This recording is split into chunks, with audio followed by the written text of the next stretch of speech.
Kanina lang po ay galing po kami sa promotion ng 4 generals para sa PNP.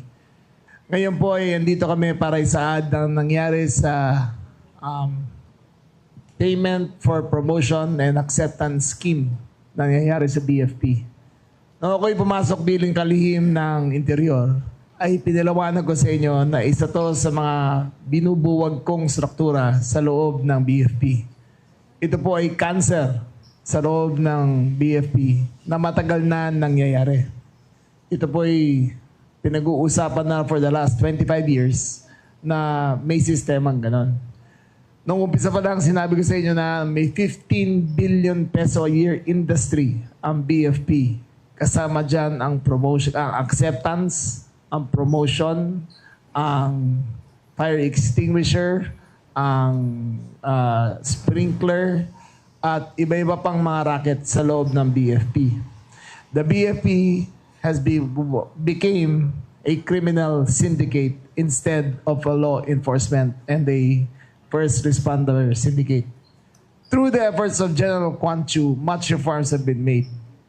Today, this is the first step to showing you how serious we are in changing and improving the situation.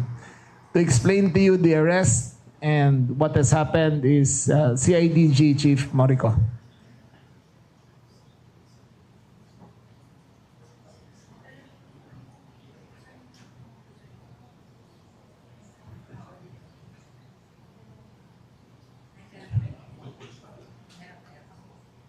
Good morning.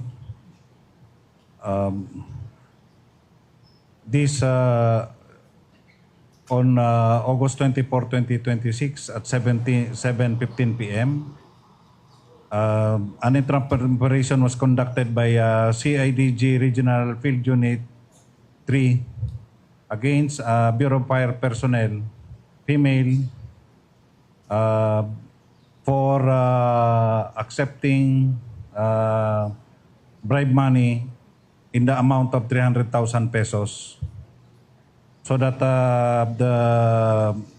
the complainant can be accepted sa Bureau of Fire Protection as a Fire Officer 1.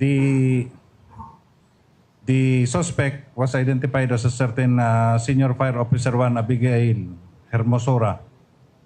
She is 32 years old.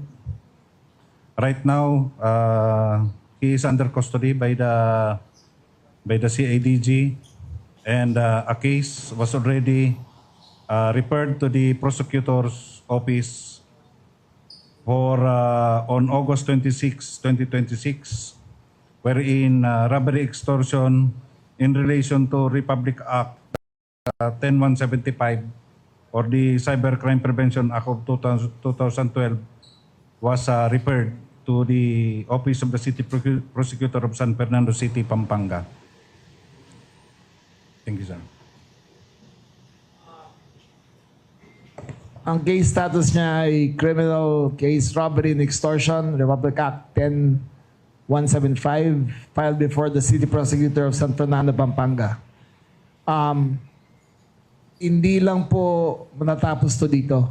We are going after the entire institution, all the rotten eggs. To explain to you the reforms inside the BFP is General Quan Chu, Acting Chair of BFP. Good morning, General Rico Cuantio, the officer in charge of the Bureau of Fire Protection. When I assume office as the officer in charge of the BFP, the instructions of the Secretary is very clear to eradicate all forms of corruptions and anomalies. Hindi lang po doon sa issue ng fire extinguisher.